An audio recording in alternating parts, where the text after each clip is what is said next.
Ya, nanti kita tahu beberapa. Dia berada di luar dari vakum uterin. Prevalensinya terjadi pada wanita usia reproduktif kira-kira antara 3 sampai dengan 10%. Dan biasanya dari usia yang reproduktif tersebut 2 sampai dengan 35% pada wanita yang infertil. Jadi kalau dilihat dari wanita yang infertil, itu kira-kira 25 sampai 35% terjadi infertil.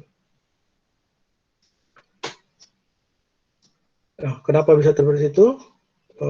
Bisa terjadi pada tindakan sterilisasi atau histerektomi atau laparoskopi. Ya. Nah, ini adalah gambaran dari endometriosis. Yang harusnya endometriosis itu terdapat di dalam endometrium. Ini adalah uterus. Ya, harusnya dia di dalam endometrium ini. Ya, posisi endometrium di sini. Tapi karena satu hal, maka dia di luar dari uterus. Maka dia bisa terletak di sini, peritoneum, ya, ada di ovarium, ya, bisa di vesika urinaria, bisa di umbilikal, ya, kemudian juga sangat memungkinkan di bagian usus, dan juga ada di luar dari cavum abdomen, bisa terdapat di paru-paru atau bahkan di selaput otak. Nah, patogenesisnya, ya, teori yang paling sering dipakai adalah teori menstruasi retrograd. Ya, menstruasi retrograd ini penyebarannya secara limfogen. Teori menstruasi retrograd, jadi maksudnya begini. Jadi harusnya endometrium itu terlepas pada saat haid. Ya, tapi karena adanya dorongan tertentu sehingga dia tidak lewat vagina, tapi justru dia melewati saluran tuba. Ya, jadi retrograd dia masuk, tekanannya positif, masuk ke saluran tuba sehingga darah haid tersebut masuk ke dalam cavum abdomen. Sehingga di situ terjadi pertumbuhan endometriosis di dalam cavum abdomen, seperti yang kita lihat gambar tadi. Kemudian teori yang kedua adalah teori limfogen dan hematogen disertai dengan postulat teori. Kalau ya teori menstruasi retrograd itu tidak bisa menjelaskan kenapa ada endometriosis di paru-paru dan di otak. Maka muncullah teori yang kedua, yaitu adalah penyebaran limfogen dan hematogen. Kalau di sini masih memungkinkan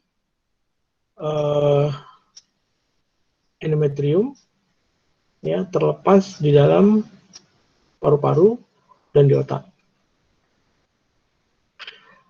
Saya punya pasien seperti ini, kebetulan dia setiap bulan itu mimisen. Setiap bulan mimisen, setiap dia haid pasti mimisen. Udah berobat kemana-mana, ke dokter THT, akhirnya disimpulkan ini adalah endometriosis. Maka berobat ke obgyn, ketemu bahwa endometriosis di dalam saluran hidung atau di Hasselbach. Ya. Nah, kemudian teori yang ketiga adalah metaplasia epitel kolomik. Nah, di sini terjadi gangguan pertumbuhan sel, terjadi metaplasia di dalam cavum abdomen atau di tempat yang lain.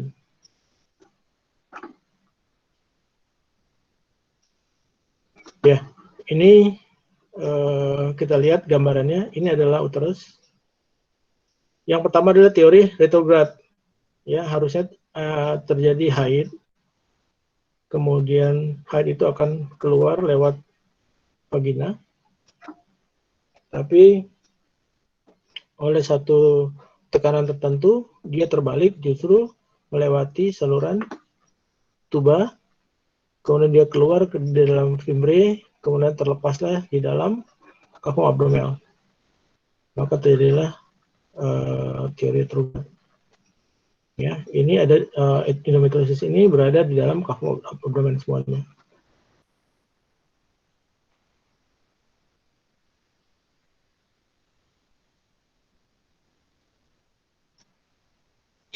Ya, kalau dilihat teori menstruasi retrograd, ya, faktor risiko peningkatan insidensi endometriosis itu adalah obstruksi jalan keluar material menstruasi.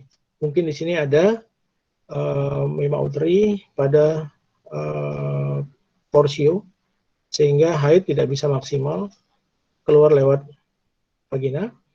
Kemudian terdapat menoragi, artinya adalah perdarahan yang sangat banyak, sehingga terjadi penumpukan, sehingga dia berbalik arah. Atau polimenore. Polimenore ini adalah sering sekali haid, dalam waktu sebulan itu bisa mungkin 5 kali. Nah, teori retrograd ini tidak bisa menjelaskan kejadian endometriosis pada otak, pada paru, atau pada wanita yang tidak haid.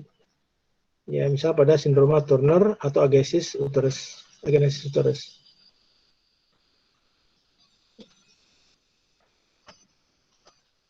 Nah, kalau teori penyebaran limfogen dan hematogen, ya, ini adalah jaringan endometrium menyebar secara hematogen atau secara limfogen, jadi mengikuti aliran limfe dan juga aliran darah.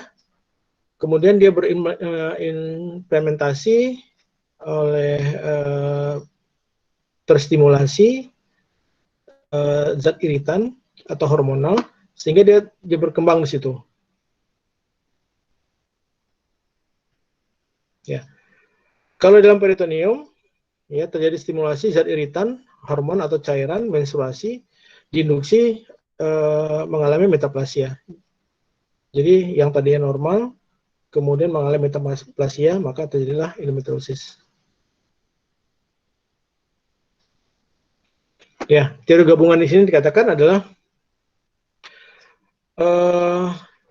adanya defisiensi dari imunitas seluler, kemudian ekspresi dari LHLA-B7. Nah, di sini dia menghambat aktivitas dari limfosit C, sitotoksik atau NK sel. Kemudian adanya jaringan endometrium retrograd atau adanya limfogen atau hematogen yang bermetaplasia, maka terjadilah endometriosis. Ini adalah teori gabungan. Ya. Kemudian gambaran khas pada endometriosis adalah adanya kista pada ovarium yang disebut dengan kista coklat atau endometrioma. Kemudian lesi awal atau petiki disertai dengan penebalan periotium seketika menjadi powder burn, itu ada di dalam kahum abdomen.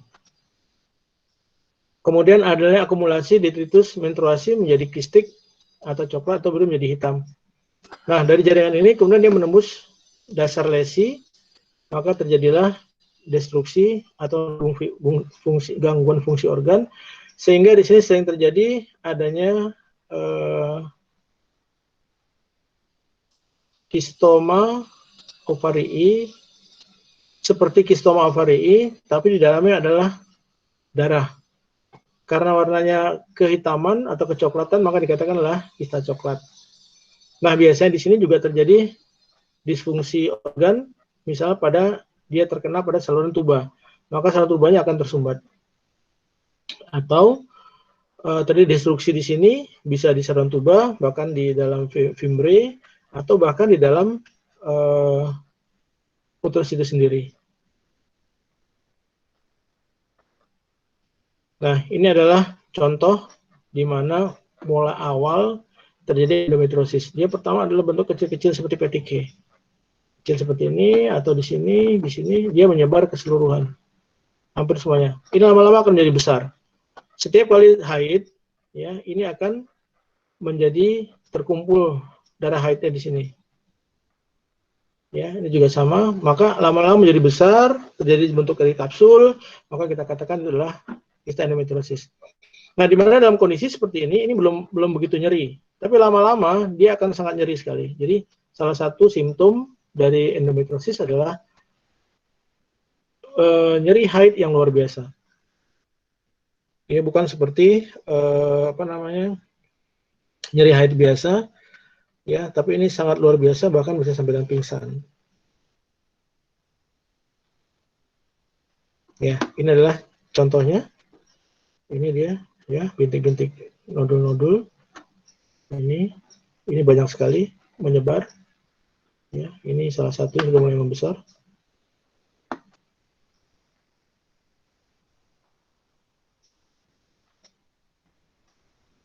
Nah, biasanya lesinya khas mulai dari soliter atau multiple, jadi banyak sekali pada ovarium, pada kafum douglasi, kemudian ligamentum sacrouterina, permukaan uterus yang posterior, itu sering sekali ya di bawah, jadi dekat dengan kafum douglasi, jadi berhibitan dengan kafum douglasi. Kemudian peritoneum pelvis, itu bisa ada pada usus, vesica urnaria, atau bahkan di ureter. Ya, kemudian kalau ektopik itu bisa di otak, bahkan di paru-paru.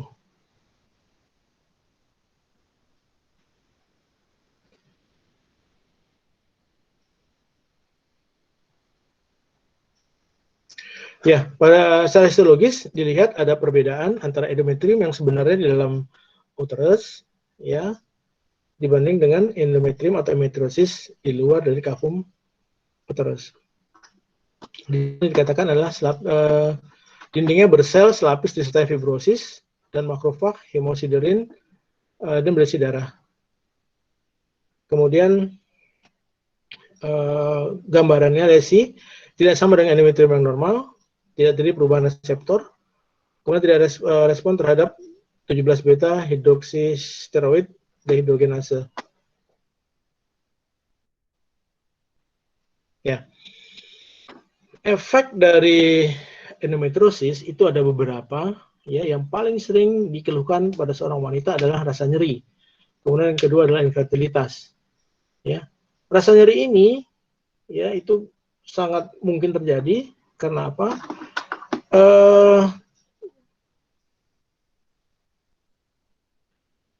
Terjadi fibrosis, ya, kemudian mencegah pelepasan hemoragik, lesi fibrosis dan lesi fibrosis, kemudian distimulasi oleh estrogen dan progesteron, maka dia akan menghasilkan sekresi dan perdarahan. Ini seperti siklus haid.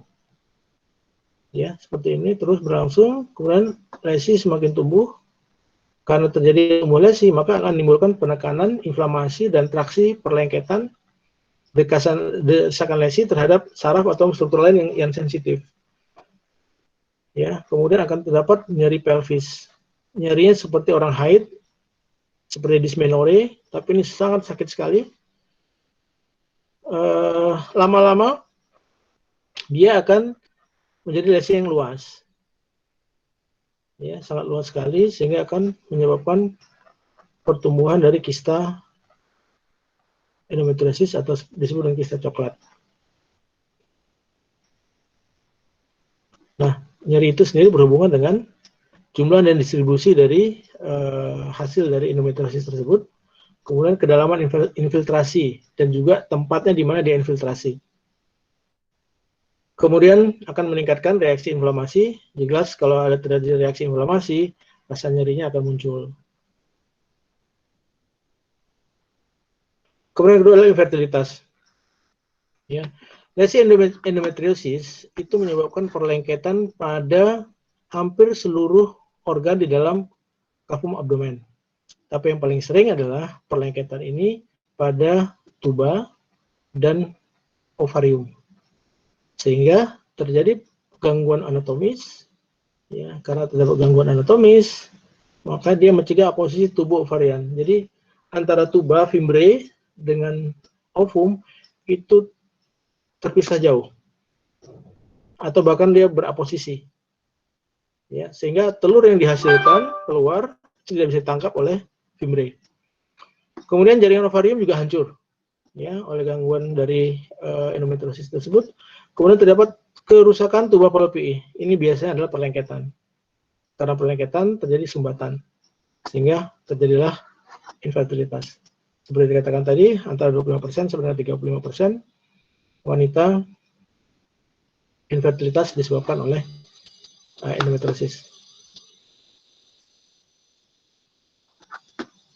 Kemudian biasanya ya lanjutan dari yang pertama tadi ya akan terdapat perubahan ya abnormalitas cairan peritoneum ya sehingga cairan itu menjadi sangat sedikit sekali, terjadi gangguan transfer ovum. Jadi kalau di dalam menjelang ovulasi itu biasanya cairan ovarium, cairan peritoneum itu lebih banyak. Sehingga kalau terjadi transport, terjadi pecahnya ovum, kemudian ovum sangat mudah bergerak di dalam cairan peritoneum itu menuju fimbre. Nah, karena ini cairan sangat sedikit, sehingga tidak terjadi gangguan transport ovum, maka terjadi infertilitas. Jadi cairannya itu sangat sedikit saja, jadi ibaratnya kering. Jadi begitu dia lepas, dia nggak ada sarana untuk bisa menuju ke fimbre. Biasanya fimbre itu kan menyedot, tapi karena nggak ada cairannya, sehingga dia tidak bisa sampai ke fimbre.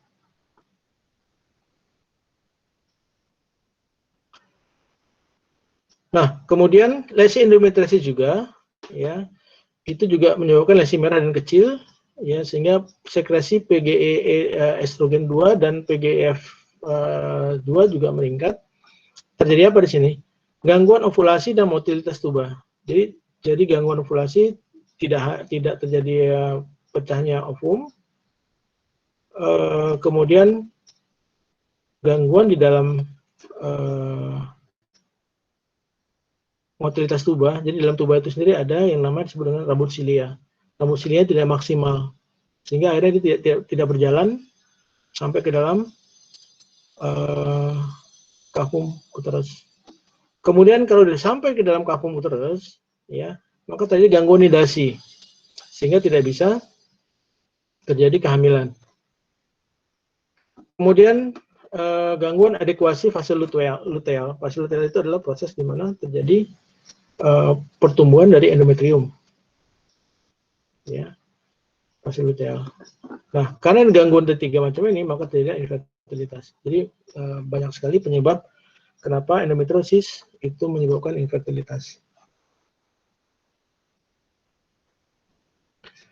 Ya, lebih lanjut lagi adalah endometriosis, ya, lesi endometriosis itu mengganggu siklus haid. Ya, maka terjadi gangguan pada folikulogenesis. Jadi pembentukan folikel terganggu, sehingga estradiol rendah dan folikel menjadi kecil. Kalau folikel kecil nggak mungkin terjadi ovulasi, maka terjadilah infertilitas.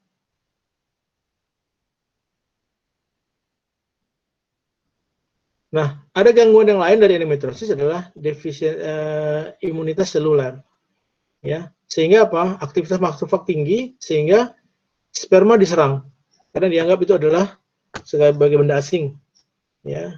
Kemudian terjadi gangguan nidasi juga dan gangguan proses reproduksi yang lain, sehingga terjadilah infertilitas. Jadi sangat banyak sekali gangguan endometriosis terhadap ibu-ibu yang infertilitas. Kalau dilihat dari anamnesisnya, ya, dikatakan adalah biasanya adalah riwayat infertilitas, rasa dysmenorrhea atau dyspareunia. Dyspareunia adalah nyeri saat koitus, ya. Kemudian kalau kita mendapatkan itu, kemudian didapatkan nyeri panggul atau punggung yang menetap premenstrual. Jadi kira-kira mungkin 3-4 hari sebelum menstruasi itu sudah sangat nyeri sekali. Kemudian adanya feses atau urin bercampur darah premenstrual. Ya, mungkin di situ ada endometriosis, ya, sehingga pengeluaran endometrium. Kemudian ada lesi permukaan eksternal dari serviks bisa atau vagina atau vulva bahkan rektum atau uretra yang menimbulkan perdarahan saat identifikasi, miksi atau gangguan premenstrual. Jadi ini yang gambaran klinisnya seperti itu, tapi yang paling dirasakan oleh seorang wanita yang endometriosis adalah rasa nyeri yang luar biasa menjelang haid dan selama haid.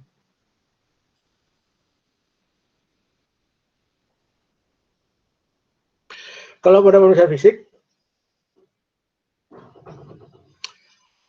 terdapat nodul lunak pada fornix posterior, jadi fornix posterior di bawah porsio, nyeri pada pergerakan uterus. Jadi pada saat kita VT, ya, itu ada nodul-nodul pada fornix posterior, dan bila kita gerakkan dari uterus, maka akan terasa nyeri.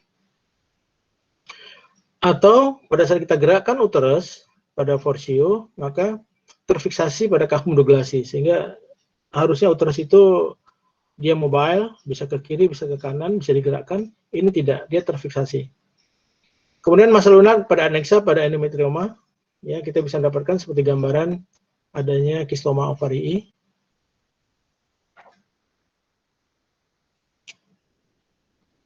Kemudian pada lesi episiotomi pada saat melahirkan atau pada insisi seksio cesaria, ya, itu juga kita bisa dapatkan di situ gambaran dari endometriosis.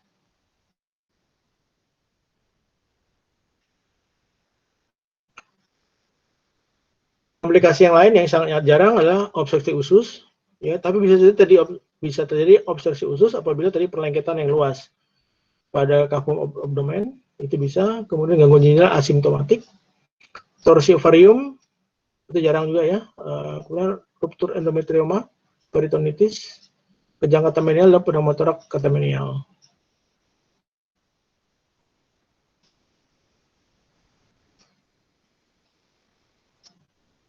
Ya, jadi untuk mendiagnosis dari endometriosis ini ada beberapa diferensial diagnosis. Kita pertimbangkan untuk setiap keluhan nyeri panggul, ya, kemungkinan ke arah sana. Bisa dia PID, bisa atau dia tubular abses, ya. Kemudian dibedakan peradangan panggul maupun tumor panggul. Nah, kita kadang-kadang butuh evaluasi operatif atau kita sebut dengan operasi eksplorasi. Untuk tindakan pencegahan, ya, untuk sampai dengan saat ini tidak ada obat, ya, atau cara untuk mencegah terdapatnya endometriosis. Juga dikatakan belum terbukti anjuran untuk tidak menunda kehamilan pada wanita dengan riwayat anggota keluarga menderita endometriosis. Jadi untuk menegakkan endometriosis butuh banyak hal, tapi yang paling pasti adalah dengan dilakukan laparoskopi. Ini ada klasifikasi. Nah, ini sama, ada stage 1, stage 2, stage 4 sampai dengan stage 6. Nah, terapi sangat ditentukan oleh keinginan fertilitas pada di masa depan. Artinya masih mungkin kan punya anak nggak di sini? Ya, kalau nggak ingin punya anak, mungkin kita bisa lakukan operasi untuk pengangkatan jaringan. Kemudian gejala yang timbul kita tentukan, kemudian derajatnya gimana dilihat dari tadi stage berapa, kemudian umur penderita. Kalau dia masih sangat muda, masih umur reproduktif, kita akan pertimbangkan. Nah, yang paling utama adalah di sini dikatakan adalah yang paling tepat atau yang paling lebih mudah kita evaluasi adalah dengan melakukan operasi. Tindakan operatif bisa laparotomi atau laparoskopi untuk mencari posisi endometrium dan stagingnya dari endometriosis.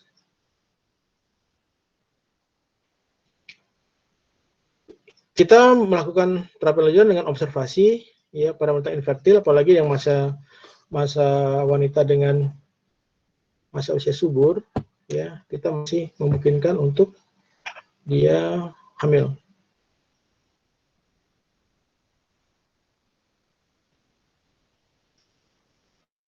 Nah, dikatakan di sini adalah belum bisa dipastikan bahwa tindakan operatif atau medikamentosa itu lebih baik, ya, tapi selama ini dua-duanya itu dipakai, tergantung kondisi. Kalau misalnya dia tidak menginginkan reproduktif lagi, maka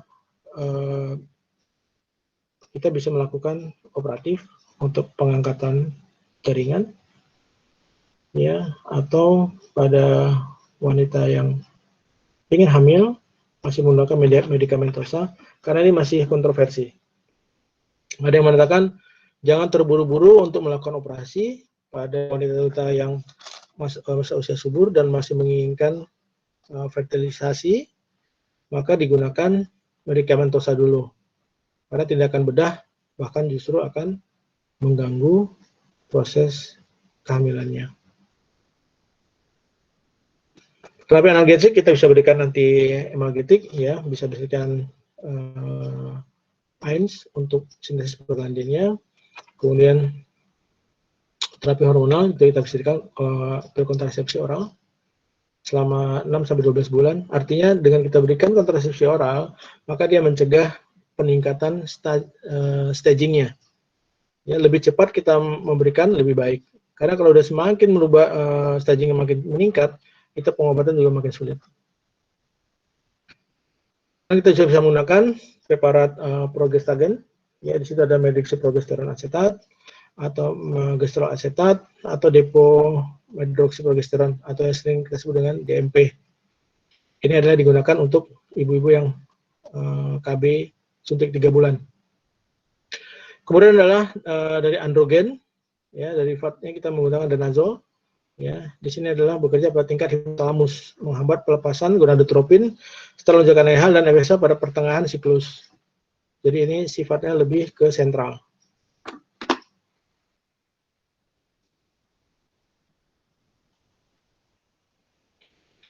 Danazol ini adalah punya efek androgenik, di mana dia akan mencegah terjadinya endometriosis. Kemudian juga ada penggunaan gastrinon, ya, derivat dari norethistron, itu dia menekan FSH, ini juga sama, ini adalah di tingkat hormonal. FSH itu di otak, ya. Gen agonis juga gitu sama, ya, itu untuk menekan terjadinya haid.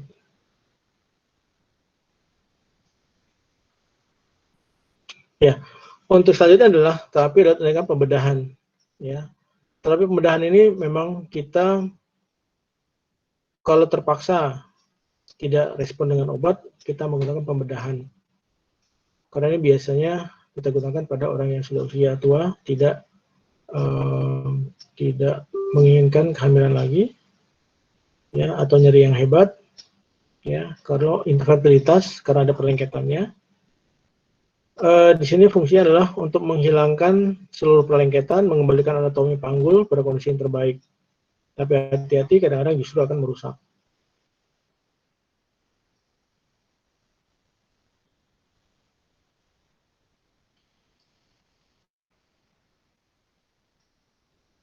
Oke, ada yang ditanyakan?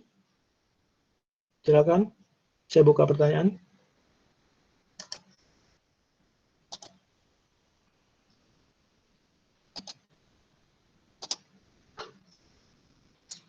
Ada yang ditanyakan, Dek?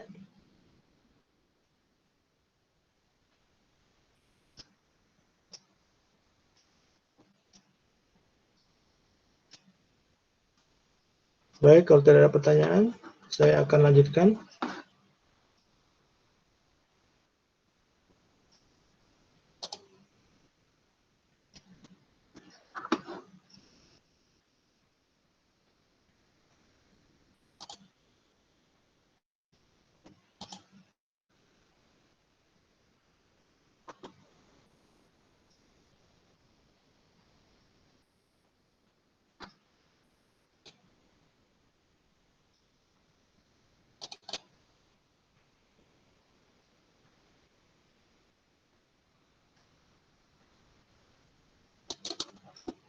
Ya, berikutnya adalah pelvic inflammatory disease atau kita sering disebut dengan PID. Ya, jadi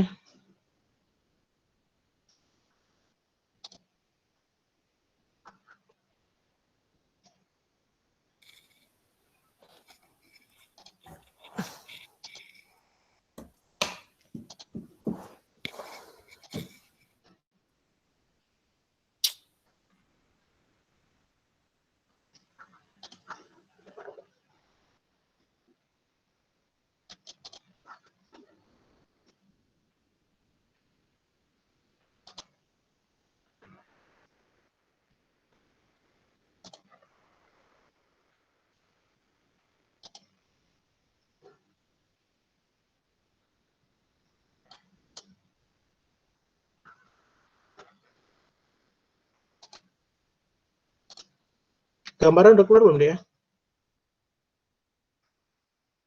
Sudah, Dok. Sudah ya, oke. Berikutnya adalah pelvic inflammatory disease.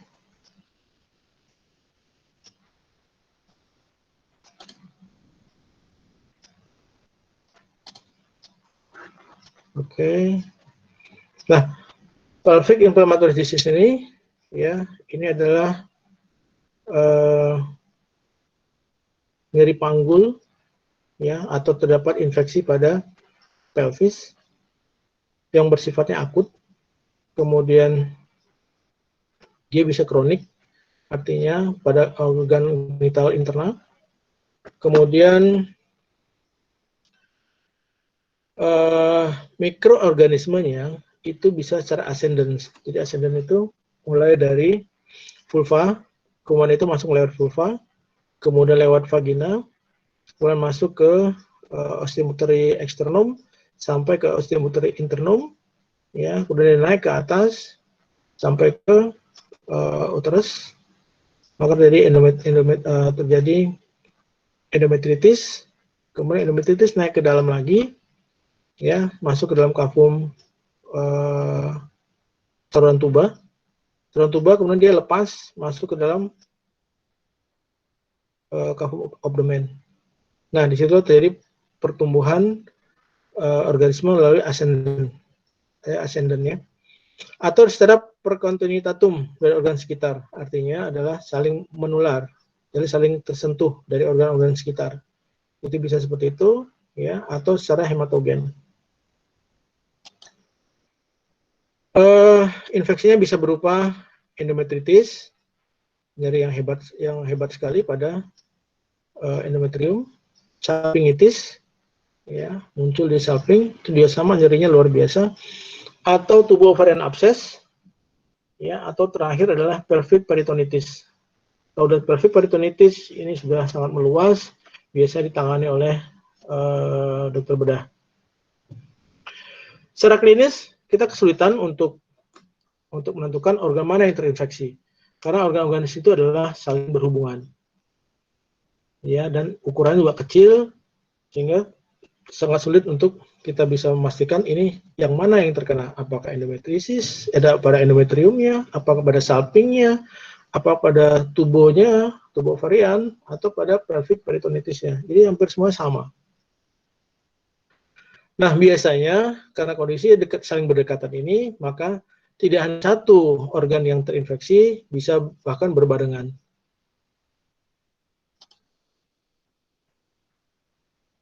Ya, jadi penyebabnya di sini adalah sama dengan mikroorganisme penyakit menular seksual, yang biasa adalah Neisseria gonorrhoeae atau GO, kemudian Chlamydia trachomatis, kemudian bisa jadi terdapat pada flora normal vagina, ya, misalnya seperti bakteri anaerob, Gardnerella vaginalis, Haemophilus, kuman batuk batang gram negatif, dan Streptococcus agalacti, di mana di sini terjadi peningkatan efek dari vagina yang pH-nya terganggu.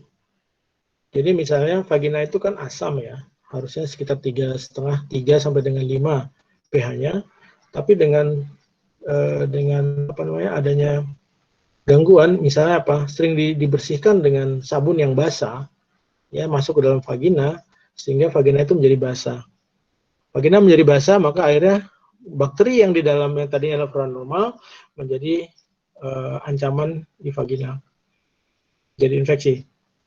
Kemudian adalah bisa jadi karena terjadinya penggunaan wangi-wangian pada vagina, di mana wangi-wangian tersebut bisa menyebabkan perubahan pH.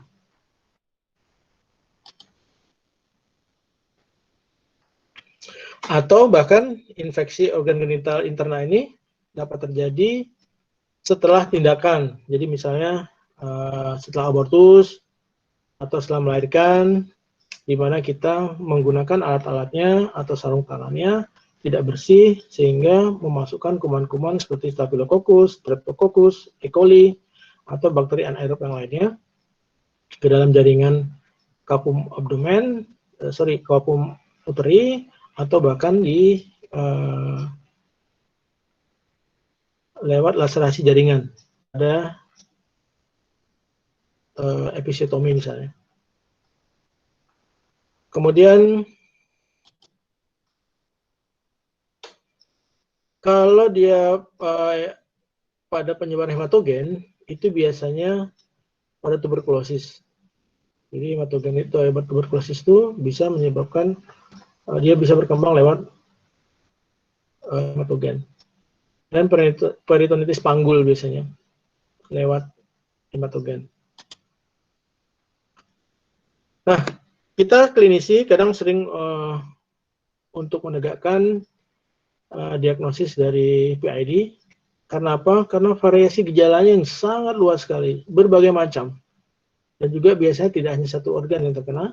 Kemudian tanda klinik yang luas, ya. Kemudian kadang tidak spesifik nyeri sakitnya, sehingga membingungkan. Tapi di sini kita bisa dibantu dengan yang disebut dengan trias gejala, biasalah nyeri pelvis, kemudian nyeri gerakan serviks atau gerakan porsio, kemudian adalah nyeri tekan adneksa. Jadi tiga ini kita bisa mengatakan bahwa ini kemungkinan adalah PID. Biasa kalau saat kita VT, ya pertama kita lihat adanya sekret biasanya, adanya seperti keputihan, warnanya putih kekuningan atau kehijauan. Kemudian biasanya juga banyak cair, bahkan sampai ngalir gitu. Kemudian bau dan juga gatal. Ya.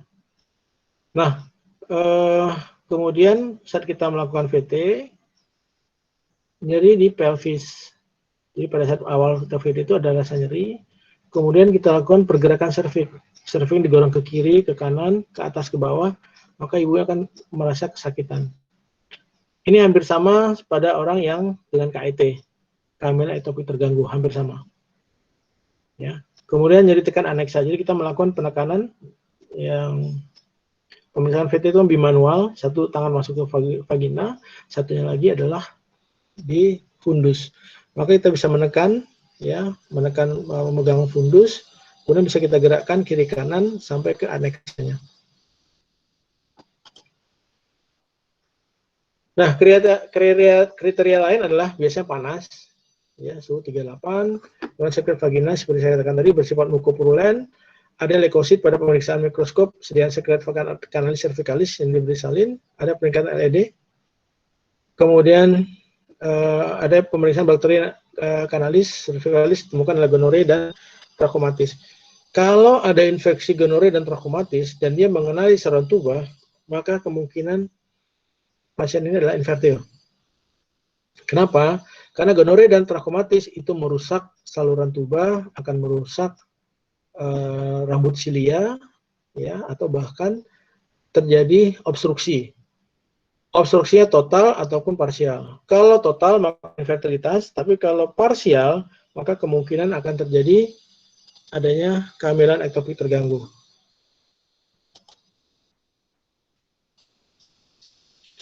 Kita bisa tegakkan dengan melakukan biopsi secara histopatologi dengan melakukan kuretase, kemudian dengan USG transvaginal juga bisa kita lihat, atau dengan visual laparoskopi. Ya, langsung kita melihat pada tubanya ada masalah di situ enggak. Nah, diferensial diagnosis saya katakan tadi ini adalah sangat sulit sekali, ya, sehingga banyak diferensial diagnosisnya. Salah satu adalah kehamilan tuba atau yang kita sebut adalah kehamilan ektopik terganggu, atau adalah kista ovarium terinfeksi. Ya, jadi ada kista, kemudian terjadi infeksi atau terjadi torsi pada ovarium tersebut. Kemudian terdapat apendisitis akut. Ya, kemudian ada uretrolitiasis, jadi ada batu pada saluran ureter atau uretra. Kemudian bisa jadi adalah infeksi saluran kemih. Jadi banyak yang harus kita pertimbangkan. Nah, ada dua pengobatan, ya, pengobatan secara Kalau mungkin kan dirawat jalan, tapi tidak lakukan rawat inap. Kalau kita rawat inap, ya mungkin adanya apendisitis atau pasien hamil, tidak respon terhadap antimikroba, tidak mematuhi pemberian antibiotik mikroba yang obat secara lanjut, gejala yang berat seperti mual muntah, panas tinggi, atau tubuh berabses, atau adanya gangguan seperti peritonitis.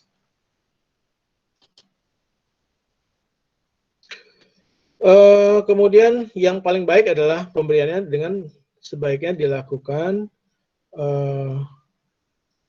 pemberian antibiotik itu dengan dilakukan dilihat dulu yang respon terhadap antibiotik yang mana. Tidak diberikan, tapi sekarang biasanya diberikan double, adalah spektrum luas dan anaerob. Jadi antibiotik yang spektrumnya luas dan juga pemberian antibiotik anaerob. Salah satunya adalah misalnya seperti metronidazole untuk anaerob.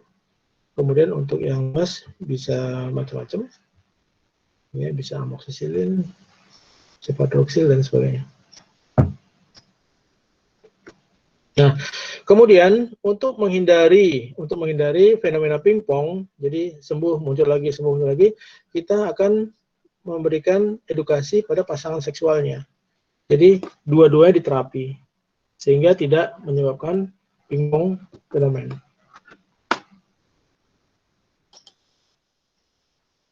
Baik, terima kasih. Ada yang ditanyakan?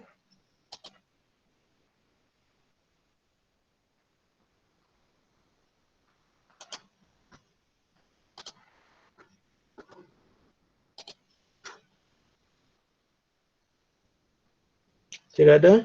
Kalau tidak ada, saya lanjutkan yang terakhir.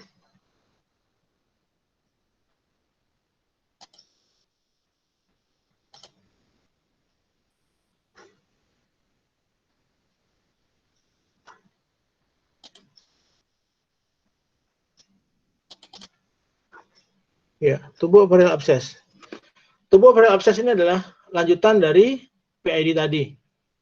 Ya, di mana tubuh ovarial abscess ini menyebabkan bertumbuhnya atau terjadi peningkatan sekresi dan juga tadi terjadi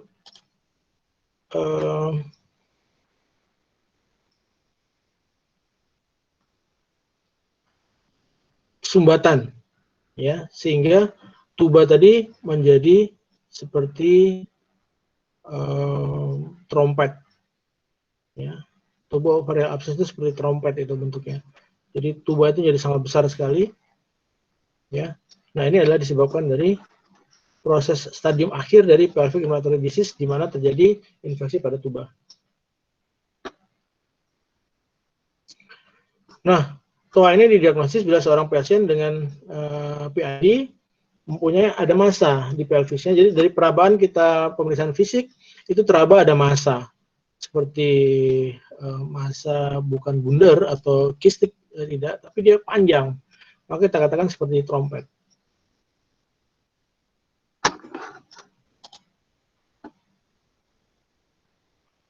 Ya, biasanya tanda dari pecahnya simptom dari tubular abscess ini adalah nyeri akut abdomen, sama seperti dengan KET. Ya, dia tiba-tiba sakit luar biasa sampai shock. Ya, biasanya pecah abses atau demam, takikardi, disorientasi, hipotensi, dan takikardia oliguria. Jadi pada saat pecah akan terjadi seperti ini. Ya, jadi tubuh ovarial abscess, ya, kalau kita lihat di sini, ya, adanya infeksi di saluran tuba, tapi terjadi sumbatan, baik sumbatan di dekat uterus, ya, atau bahkan sumbatan di sekitar fimbre, sehingga ini menjadi besar, terisi cairan abses, sehingga saya katakan tadi seperti trompet. Ya, jadi kalau kita lakukan perabaan, itu ada satu gambaran besar pada sisi kiri atau sisi kanan, yang kalau ditelusuri itu memanjang. Kriteria kita katakan tubuh ovarial abscess adalah ada riwayat infeksi pelvis yang lama. Ya, komplikasinya bisa salpingitis atau termasuk SPD awal, kemudian sakit atau nyeri pada pelvis, kemudian ada mual muntah, ada masa aneksa, ya, demam, takikardi, kemudian pemeriksaan menunjangnya kita bisa melihat dengan leukositosis, kemudian urinalisis, ya, kemudian kita dengan foto ronsen atau dengan USG. Mungkin yang paling cepat kita mendeteksi adalah dengan USG, karena USG kita bisa melihat gambaran massa sebesar apa ukurannya, dan juga kita bisa melihat cairannya. Kalau dia cairannya bening, maka warna akan putih. Tapi kalau dia mukopurulen, ada gambaran seperti kabut.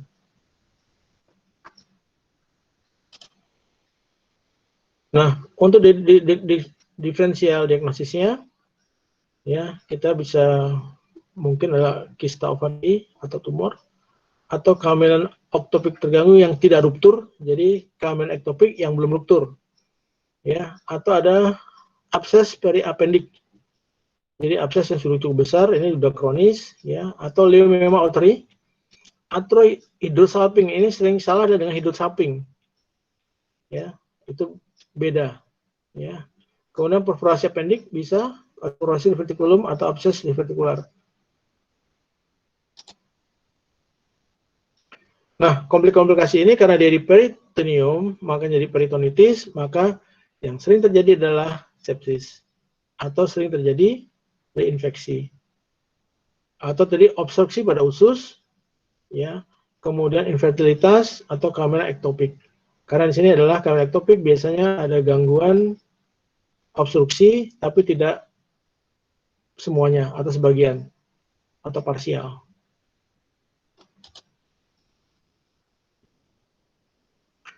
Kalau kita menemukan ke arah sini, ke arah tubuh ovarian abses, maka kita bisa berikan antibiotik jangka panjang, ya, antara 15 sampai 21 hari dengan antibiotik anaerob.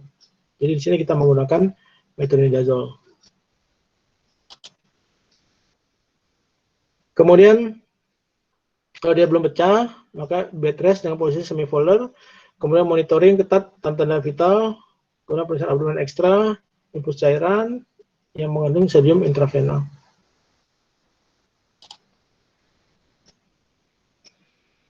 Ya, di sini bisa dikombinasi, bisa clindamycin, metronidazole atau chloramphenicol yang anaerob, ya. Kemudian kombinasi intravenalnya penisilin G, penicillin, ampicillin, gentamicin. Sekarang bisa macam-macam, bisa ceftriaxone, ya. Prinsipnya adalah kita menggunakan antibiotik yang triple drug.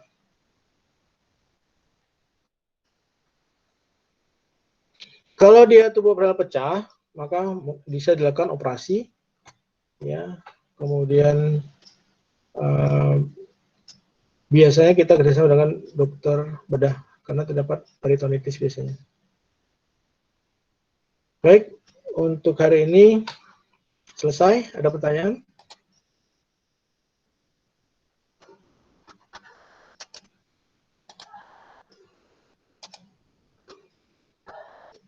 Ada yang tanyakan, Dek?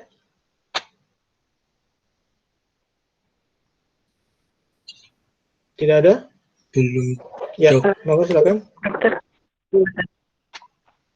untuk terapi medikamentosa yang endometriosis tadi, apakah harus dilakukan semua atau itu hanya pilihan saja, Dok?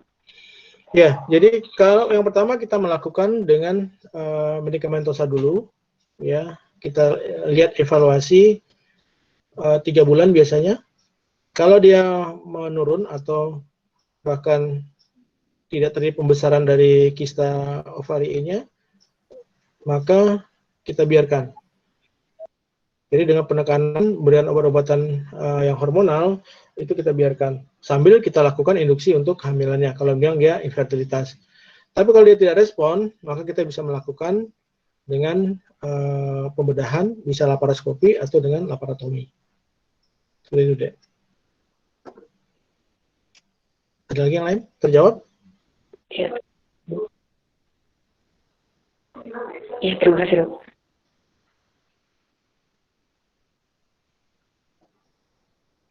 Baik, kalau tidak ada, saya akhiri. Sampai ketemu hari Jumat ya.